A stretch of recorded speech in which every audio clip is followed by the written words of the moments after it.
Hello everyone, welcome to the another episode of CD Bart. Last time we had spoken about law and topics of law. Had uh, Wait a second. We could just mute for a while when other. So when we had Sankalp over last time, we had spoken about how courts function, how Supreme Court judgments are, and how Constitution works, and everything on related to that. It was quite an interesting episode, and many liked it. And it was a very educative, informative episode, I would say. And Sankalp is this time again back with us on a very new topic for us and those who are not very aware about how power is separated in democracy and how things function. You have a in every country, especially in most democracies, you have power delegated to certain authorities as per their constitutions that way.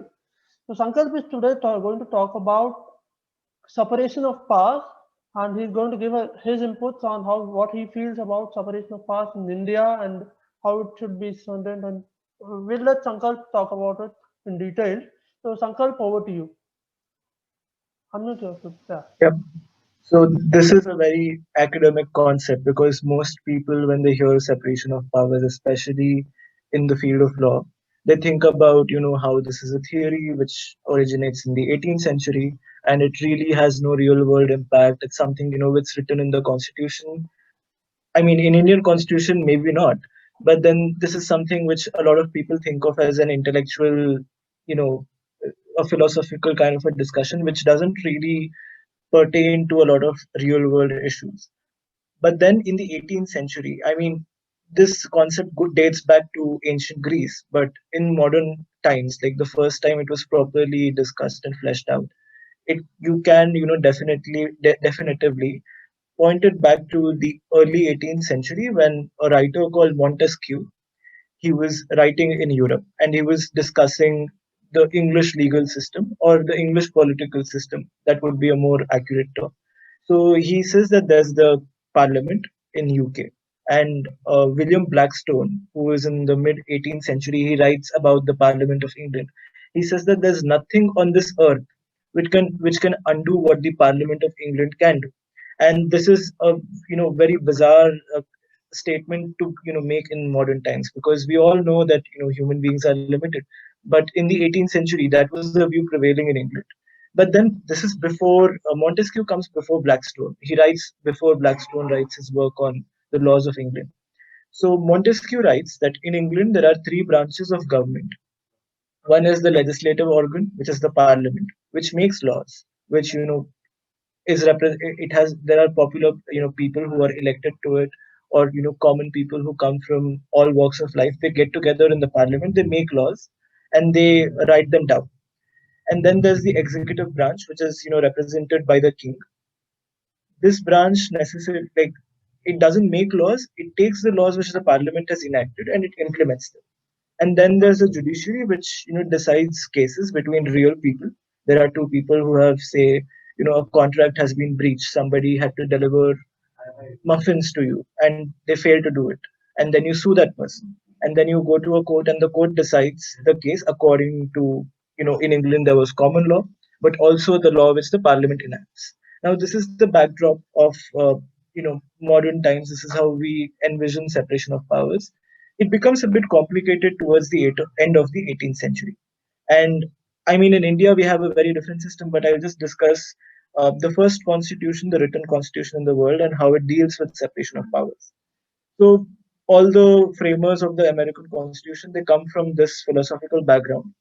They know about Blackstone, they've read his works, and they all have been suffering under the tyranny of the English king, and they all blame it on the concentration of powers, that the English crown, which was the colonizing force in Northern America, it had a lot of power, and a lot of powers were concentrated with the crown, and they had arbitrary discretion. I mean, they could do whatever they wanted. It was whimsical, and then they realized that this is a problem, that we need to deal with this. And they don't think of Judeo-Christian culture or all these things which today American conservatives talk about. They just think about how human beings are, and they're like, okay, human beings are flawed, and that if you give them too much of power, they're you'll end up with tyranny. And then they break down these three organs: the legislative organ, the executive organ, and the judicial organ, and they devise it in a very complicated way. They say that the legislature is the most powerful body, so we'll diffuse that power among a lot of people, like it's a numerous body, and then we'll further divide it into two houses. So there's the Senate and the Congress in the United States, which we've replicated here, which is the Rajya Sabha and the Lok Sabha, with distinct checks and balances. And then they say that because the executive power, really, because it's all implementing laws, it's a weaker kind of a power, we'll concentrate it in one person, which is the President of the United States. And then there's a judiciary which decides real world cases and controversies, and it applies the law there. This is the 18th century. This is almost the end of the 18th century. And they don't think of stuff like, rights and duties. And then the United States Constitution, the Bill of Rights, it's almost an afterthought. It comes as amendments to the Constitution, the First Amendment and the Second Amendment, and then the first 10 amendments, they're all amendments to the Constitution. They were not a part of the original document which was, ratified. Fast forward to 1950, this is a very different time. The two world wars have happened. Almost all of the 19th century has passed, and then Marxism is on the rise. Not on the rise. I think Soviet Union becomes one of the most powerful countries in the world at that time in 1950. United States is also a world power. And then India decides, when enacting the constitution, that of course we want democracy, we want a popular government elected by the people. And we decide to write a constitution. Our focus is on making sure that the government exists. There's federalism. There's a Bill of Rights, which is part 3 of the constitution, which comes immediately after the section on citizenship. But by the time we come to the concept of separation of powers, most of our framers, I mean, not in the Constituent Assembly debates, but if you look at their political philosophies, they did not really believe in a rigid separation of powers. Jawaharlal Nehru would have loved it if we did not have a constitution. I mean, the first amendment of the Constitution of India comes in 1951, which is almost a year after the Constitution is enacted. And he would have loved it if there was no constitution to stand in his way of social progress. And a lot of writing has been done about this, but a lot of our framers, they did not really think of separation of powers as something which was necessary. Although that was the reason why the British were able to exploit India, because they had almost arbitrary power concentrated among a very small number of Britishers who were living in India. Our framers don't deal with it, and by the 50s, when the constitution is in force and cases are coming out of it and it goes to the Supreme Court, there's a notification by the Punjab government which deals with education. It's about local schools, and it changes the policies somewhat which were prevailing in the 40s. And this notification is in the form of a legislation. This goes to the Supreme Court. This is not done by the Punjab Assembly. This is done by the government of Punjab, which is the executive power. This goes to the Supreme Court, and the Supreme Court, a 5-judge bench, which is a constitution bench. They hold that in India there's no such thing as a rigid separation of powers. There's a separation of functions, and that the executive can also legislate, and the judiciary also has a lot of. They don't really delineate it exactly, but they say that the executive has legislative powers, and this is how the separation of powers story in India ends, or rather begins. I mean, if you would say that this is an end of separation of powers, the theory in India, because it's no longer rigid after this judgment. This is Ramjavaya Kapoor versus State of Punjab, and it's, I think, from 1955. And this is a very, it dilutes the principle of separation of powers to a large extent, and it remains the law even today.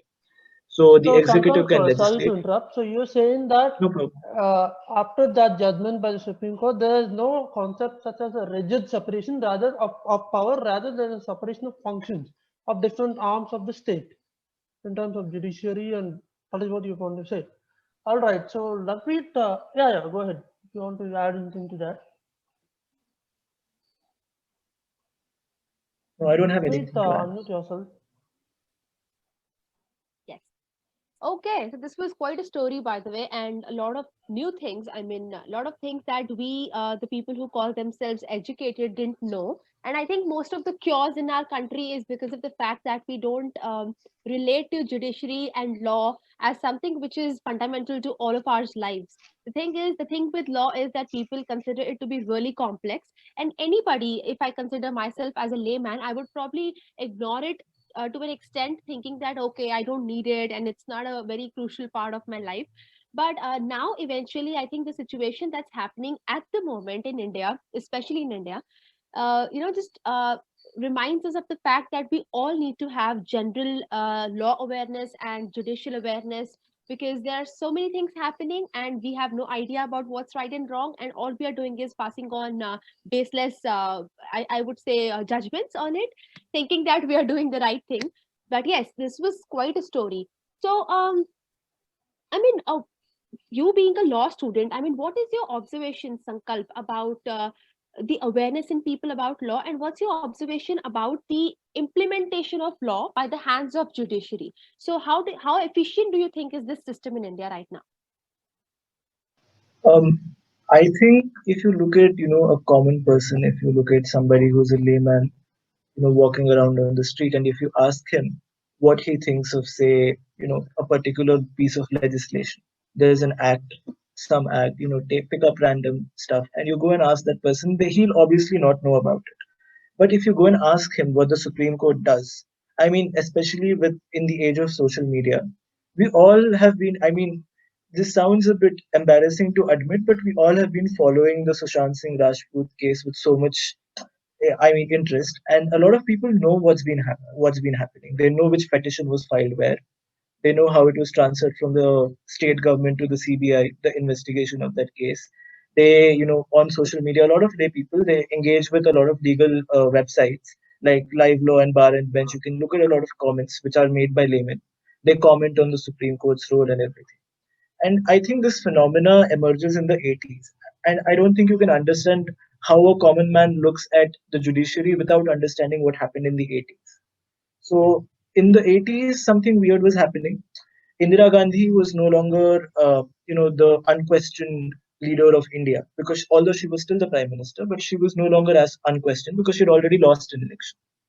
And in the early 70s, she talks about committed judiciary. She says that judges who are appointed to the high courts and the Supreme Court should be committed to my political agenda, which was actually, a very blunt way of saying that they should be loyal to me. And then by the time by the time it's the 80s, the Supreme Court realizes that, look, we can't be a committed judiciary, obviously, because they all want independence. And they say that we don't want to be, loyal to anybody. But then they realize that most of the judgments which the Supreme Court is giving, which, make, because the fundamental rights cannot be violated by a legislature. And you cannot really distribute land because it's a property and it's a fundamental right. You can't really stifle intellectual arguments because it's free speech, unless it's provided in the constitution and you follow all the procedures. The judiciary would say, stop, parliament, you cannot do this. But then they start realizing that these judgments are really unpopular. And they themselves, a professor at my university, which is Jindal Global University, Professor Anuj Bhuvania, has written a book which is called Quoting the People. So he talks about public interest litigation, which comes up about in the late 70s and 80s. And what the Supreme Court does is, it says that, look, during the British era, there was a concept called as locus standi, which is basically standing. Can you come inside and stand in a court? If your rights have been violated, of course you can. But a lot of people, when their rights are violated, because a lot of people, they don't know what their rights are, they couldn't approach courts. And even if they did, they they couldn't afford the enormous litigation costs. So what the Supreme Court does is it relaxes this rule. It says that when there are fundamental rights of people being violated, anybody on your behalf can approach the court. You don't even have to file a petition. You can write a letter to the Chief Justice, and we will treat that as a petition. And this happens in the 70s. And then by the early 80s, the Supreme Court realizes that, look, nobody really cares about the fundamental rights. But there's the part 4 of our constitution, which is the directive principles of state policy. And the Supreme Court realizes that these are really popular and these are, they have a socialist orientation. And the Supreme Court starts reading fundamental rights together with the directive principles of state policy. And what happens by the mid 80s? is that the Supreme Court has done away with requirements like evidence, uh, you know, hearing, and the Supreme Court just takes up petitions, doesn't care if the petitioner shows up or not, and it starts passing judgments on on issues which are really political, like say environmental law. And people who live in Delhi or who've been in Delhi know that there are a lot of CNG vehicles in Delhi. You can't run on petrol. Everything is CNG. That was not done via the government. That was done through a Supreme Court order in a public interest litigation filed by MC Mehta. Or, well, I'm not sure if it was MC Mehta, but it was a public interest litigation. So today the court has a very important role, especially under public interest litigation, and there are downsides to it. In the Delhi, in the city of Delhi in the early 2000s, when there was a proliferation of slums, the Delhi High Court, without any evidence of that causing, slums causing nuisance, without giving hearing to the slum dwellers, it embarks on a project which is called a slum demolition, the slum demolition drive, and it was began, overseen, and implemented by the judiciary. So without listening to what the slum dwellers had to say, without a speck of evidence that these slums were causing nuisance in the city, they went on a demolition drive where these slums were just wantonly demolished. And because there's no requirement of evidence, there's no requirement of hearing under this kind of litigation. This is very problematic. Okay, okay. This is quite Sankalp, in the constitution, I think if Article 50 makes it explicitly clear to have a separation in terms of independence of judiciary, right? So how do you think it has been maintained, and how good has been the the separation of functions, so to say, so far in India? Yeah. Because we constantly see problems. The Parliament passes a law, citizens try to go and approach the court. The court says it's not really a question where a court can always intervene in matters of policy. Yeah. So how Yeah. does this separation of functions pan out in the present day context? How do you see that? Theoretically, of course, the Constitution, most of it, which was written in 1950, these principles, they've remained largely unchanged. But in practice, it doesn't really happen because we all know, especially in the field of environmental law, the Supreme Court has been leading the charge when it comes to shaping the policy. The Supreme Court has formulated although there were existing legislations, the Supreme Court decided that we'll go ahead with it. And when it comes to, a lot of issues, which, you think of as purely policy, the Supreme Court has played a very important role when it comes to implementing, like the Vishakha guidelines. In the 90s, there was no law about sexual harassment at workplace. And the Supreme Court decides that we'll issue guidelines, which is essentially a legislative function. There was no law existing. It's the guidelines issued by the Supreme Court, which is a legislative function. And when it comes to the independence of judiciary, I think this is a part which is very jealously guarded. So, when the government, both parties, the Congress and the BJP, they decide to come up with the National Judicial Appointments Commission in 2015 or 2014. The amendment is passed, the 99th Amendment, and that goes to the Supreme Court, and the Supreme Court strikes it down, and they say that the judicial, the role of the judiciary when it comes to appointment of judges is primary, and any amendment to the Constitution which does away with that is violative of the basic structure of the Constitution. And but this is not the case because before 1993, the executive had a very important role when it came to appointment of judges, and when it came to transfer of judges, the executive was almost arbitrary. And in the 80s, when this case goes before the Supreme Court says, look, that's the Constitution. It's written there that all you need is, near concurrence of the Chief Justice of the Supreme Court of India. You don't need his consent when it comes to appointing somebody to a High Court or the Supreme Court. You don't need to ask them before transferring somebody. This is a very this is how the Constitution is written. But without an amendment in 1993, a 9-judge bench of the Supreme Court, it holds that look, concurrence means consent. That without the collegium, which is the senior most judges of the Supreme Court and the Chief Justice, they recommend names, you appoint them, and without our consent, nothing can go forward. And they take this power away from the executive because obviously there were a lot of abuses from the side of the executive. But the Supreme Court says no, look, this is our job, and they reinterpret the Constitution. And what is language, like what are words without their meaning? If you change the meaning of a word, you've changed the word. And when you've changed the meaning of a word written in the constitution, you've amended the constitution. And speaking of environmental law, water as a subject, as a legislative subject, falls within the competence of the states. And that means that the states legislate on when it comes to issues involving water. But the Supreme Court has said that, has given this power in a public interest litigation again. It says that the center is now empowered to decide issues with regards to water, and this is without an amendment to the constitution. There's a state list, in the seventh schedule of the constitution, which says that look, these are the fields in which the states can legislate. But the Supreme Court says no. Now, from now, the Parliament will do it because climate change and everything. But ultimately, if you boil it down, with all due respect, it boils down to the Supreme Court's decision. Like, the Supreme Court decides that this is the Parliament's prerogative now, and the Parliament will do it. And the states are, hapless to do anything. They can't really say anything because it's the Supreme Court's judgment. And even if they, send it for review, it's unlikely that the Supreme Court will reverse itself. And this is like something which happens, and scholars like Upendra Bakshi in the 70s, they admitted that when it comes to the power to amend the constitution, the judiciary plays a very important role.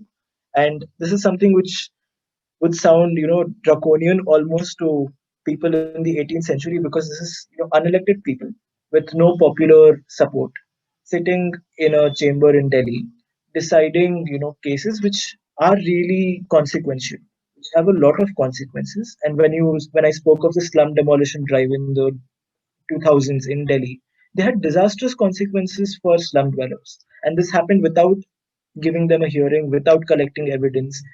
This just happened on the behest of a few middle class housing groups. So this is a very problematic. I think a similar incident happened quite recently also in Delhi again, in the railway colony slum or something like that, and the court decided, Delhi High Court, I think, decided that I would, appoint a person to monitor all the demolition one day, and then again they overlooked it, and that happened. And I think this constantly happens. Everything is in an evolving phase, and so far as India is concerned, I would say. So, Lovepreet, would you want to add anything? Yeah, I mean, by whatever Sankalp is saying, I don't know much about law, and I'm not very enthusiastic about learning. Until now, I wasn't, but now I'm looking into it. I see that there is some rigid separation inside the bodies. Like, if you call it, say, there's a society, there is no rigid separation in society, but there is rigid separation in my house. So that's the situation right now. The smaller roles, the inside of a particular body, say Supreme Court, that's very rigid. They are utilizing their powers rightly, they are separating their powers rightly, just like you said. But at a higher level, if we see, then there is no clear separation of power, is what you meant, if I'm not wrong. I mean, theoretically, there is separation of powers. Even the judgment I spoke about at the beginning of this talk, which was the Ramjavaya Kapoor thing, it says, the constitutional provision, it says that the executive power of the union shall extend to all the fields which the legislature is competent to decide on, to make laws on. Now, this is a very clear-cut section. It says the executive power of the union. Executive by itself means somebody who is executing the laws. But then the Supreme Court says that no, the executive can make laws on any field which the legislature is empowered to, make laws on. Now, this is a very bizarre kind of an interpretation which has never been challenged. I don't think it will ever be challenged in India because this is working so fine for all of us. I mean, even in practice, like you said, there are different roles everybody plays, but there is some blurring between, my job and your job, because something which a court is supposed to do, like say, decide a case between two real people who have a dispute. You decide what the law is, you decide what the facts are, and you apply the law there. This is a very simple enough function. Most lower courts do it every day. But then, under public interest litigation, the Supreme Court and the High Courts, they give out far-reaching guidelines. And they determine, sometimes it's about, doctors and medical officers in villages, guidelines for them. That is something issued by the Supreme Court, which is very surprising. For almost 14, 16 years in India, the law on sexual harassment at workplace was based on guidelines given by the Supreme Court. And then sometimes the executive also wades in. It does actions which are actually judicial. But then the Supreme Court makes sure that any such action is struck down as unconstitutional. But when it there is no like, Justice Krishna Iyer of the Supreme Court in the 70s. He was a justice till 1980 for almost 8 years, and he was one of the most popular judicial activists. So he was one of the founding fathers of the public interest litigation movement. By the time it's 2014, 2013, he starts writing columns like who will judge the judges? Because there's nobody to judge the judges. There's nobody to check that a judicial decision actually violates the separation of powers or not, because there's nobody to determine it. There's nobody who sits above them in appeal.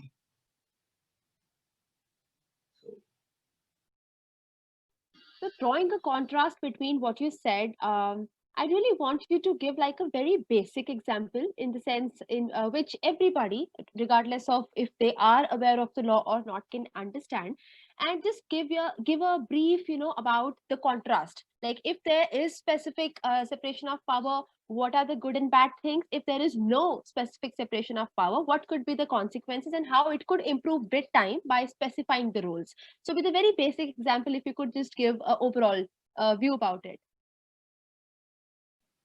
Okay, so imagine there's a issue which is going on between neighbors. There's public nuisance, and then all these people, they're worried about violence breaking out, and there's no law in place which deals with, say, fights between neighbors.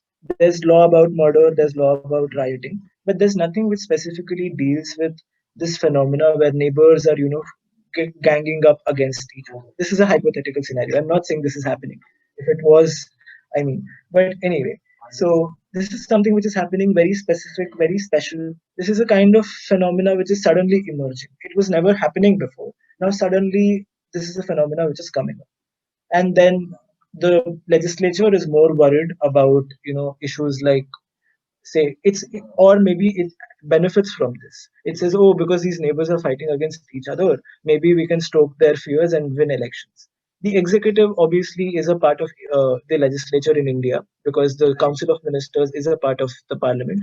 They decide that because this is happening, these people are fighting with each other, we can stoke their fear and win elections, and we can stay in power almost forever till the time they keep fighting. And then the judiciary steps in with sets of guidelines. It says that when this specific action is happening, we will not apply the normal law of murder, rioting, causing public nuisance, but we'll actually come up with a new set of punishments and new sets of principles for these specific kind of cases.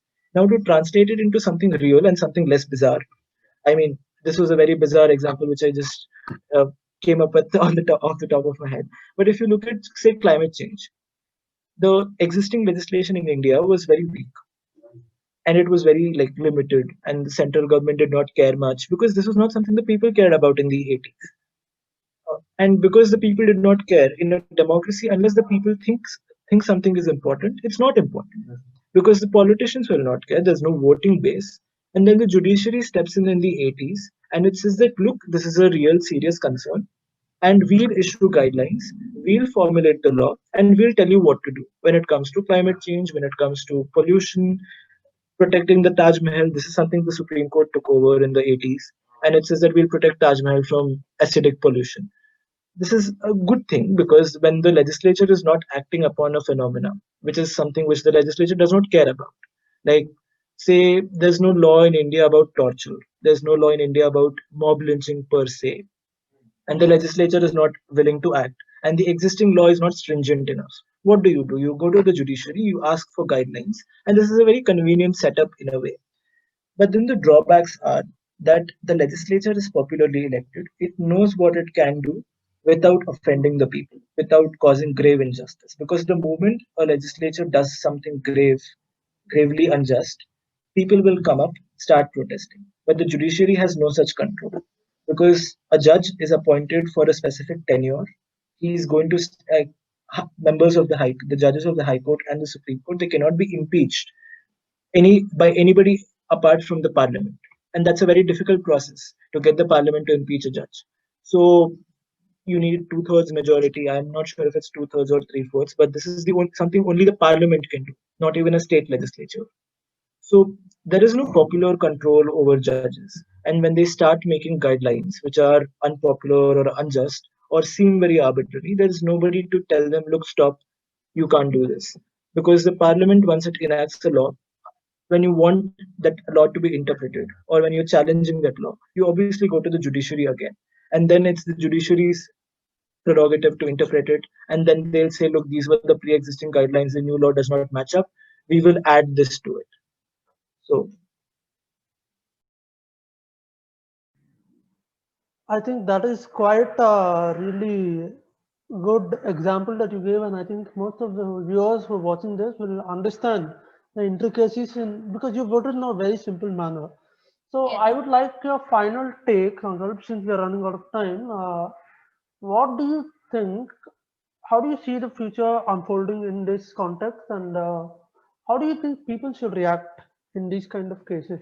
Suppose if they do not know separation of functions, they will obviously go, as you said, to live law and bar and bench, and all appear. So just give us in like 2 minutes or whatever you can.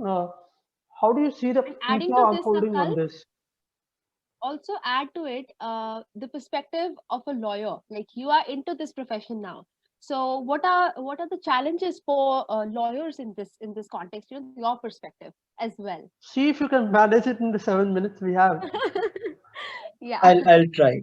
This ultimately boils down to what you believe is right and correct and just. This is something very subjective. If you believe that, something needs to happen, like something you really care about, if you're a climate change activist and you really, really believe that climate change is a problem and you want something to be done, like somebody should do something and stop it, and the legislature is not acting because the legislature obviously worries about business people, it worries about the economy, and any strong climate change legislation is going to have adverse impact on the economy. So what do you do? Because the legislature is not going to act as drastically as you want them to. You go to the court, you convince these people that, look, this is a problem, you have the power to do it. Because of public interest litigation, you have the power to issue far reaching guidelines, do it. And the court does it, and this happens within a span of 3 months, 4 months, 5 months, like maybe 3 years at max, because public interest litigation runs at a very breakneck speed, and you get it done very quickly. But if you're somebody who worries about stuff like your rights being violated by people who are actually supposed to be the sentinel which protects your rights, and because they act in a because sometimes, see, obviously every public interest litigation is going to be different, the concerns will be different, and a judge may care more about a slum dweller. Another judge may care about more about a middle class person who is worried about these slums causing nuisance. So it would all boil down to the arbitrary preferences of a judge. So if you're worried about this as a citizen, then obviously you will want to advocate for separation of powers because it contains different kinds of powers and it separates it, and they all act as a check and balance against each other. But everybody's doing their own job, and if somebody isn't, then the people raise their voice and they say that, look, you need to be doing this through elections or through petitioning these public officials. But PIL is like a very quick way to get things done through the judiciary. And if you're somebody who cares about causes and ends more than means, then obviously PIL is for you. And separation of powers is something you will hate because this is A, very problematic, it's very slow, B, it's very there are limitations on what you can do. So if you're somebody who worries about tyranny and stuff like your rights being violated by people who are not really elected by anybody, who under the collegium system appoint themselves in a way, then you shouldn't be like very enthusiastic about separation of powers being diluted. And when it comes to as a lawyerly perspective, obviously a lot of lawyers, when they file public interest litigation, they know that the next day newspapers will be covering it. They know that if there's something far reaching in your case, in your public interest litigation, some guidelines being issued, Times Now and Aaj Tak, they'll be at your doorstep in your office taking your interviews. As a lawyer, if you want to get popular, obviously this is like a jackpot. You just go file a public interest litigation. Like in Telangana, when the Eramanzil Palace, which is with the Telangana government, was being demolished, a lot of people, they filed public interest litigation against that decision. They did not want the palace to be demolished, and then the High Court takes this up, and for almost a month, this is a huge issue in local newspapers and people covering the High Court, and these lawyers giving comments which the newspaper studiously they stenograph and they publish. This is very good for a lawyer because it gives you popularity. But if you really want to worry about your client, their rights, and making sure that there's a system in place. And if you're somebody who likes systems, and you think that means matter more than the ends, and that you think in a long term perspective, obviously any lawyer worth his salt is going to tell you that separation of powers, if it's diluted, will cause tyranny. So from a lawyer's perspective, I don't know, but from my perspective as a lawyer, I can tell you that this is something I really want to not be diluted. Amazing. That was, I think, the best he could do in like 5 minutes. Amazing, amazing job. Any last remarks that you want to give, like a message to the youth? If you could just give a small, brief message, and then we could end this. Although we don't want to end this, but still, But you have I think he has to learn law. that's what. no, I mean, even if it's social media, engage with people who, like, it seems like they know what they're speaking about, even if it's social media. I'm not going to say, read the law and shut down your social media accounts and start reading fat books. Obviously, that's boring. But when you are on YouTube and when you are on Twitter or Facebook or Instagram, when you're following somebody, make sure that these people seem like they know about what they're speaking. They're not just spouting off conspiracy theories. They're not just spouting off random vague stuff. And like, it doesn't matter if you agree with them. It doesn't matter if you feel like, oh my God, this person is right. It doesn't matter. What matters is how it plays out on an institutional level and what repercussions in a long run this thing is going to have. Very true. So, Especially in the world today, So which I is like think so well connected and social media excessively used. So there, I think every person, regardless of what profession they belong to, should have at least minimalistic idea about laws and judiciary and how this functions in our country, and laws related to their own subjects as well. So you just cannot go out there and do whatever you want to do. You, as a professional, are responsible for a lot of things. And this, I think, was an amazing episode. I really hope you take away a lot of things from this. So, Pavan, do the honors and do the ending, please. yeah, the first thing I'd like to say is check out Sankal's blog, a blog he started with his friends called About the Law 360 at wordpress.com. It's on WordPress. It'll be dropped in the YouTube link, YouTube description below. Check it out and don't forget to take time out and read it because it's very engaging and gives you a lot of perspectives on various things. And yeah, so until next time, we'll again bring Sankal on some other issue soon when the issue is a hot topic, of course. And not that there are enough already, but we'll still try to get one later on. So until then, do like, share, and subscribe to our channel. And also share this video because it's a very interesting and a very important topic. So that's it. Until next time, see you. Thank you, Sankal, for taking out time. Thank you. thank you for having me here. Thank you. It was a pleasure.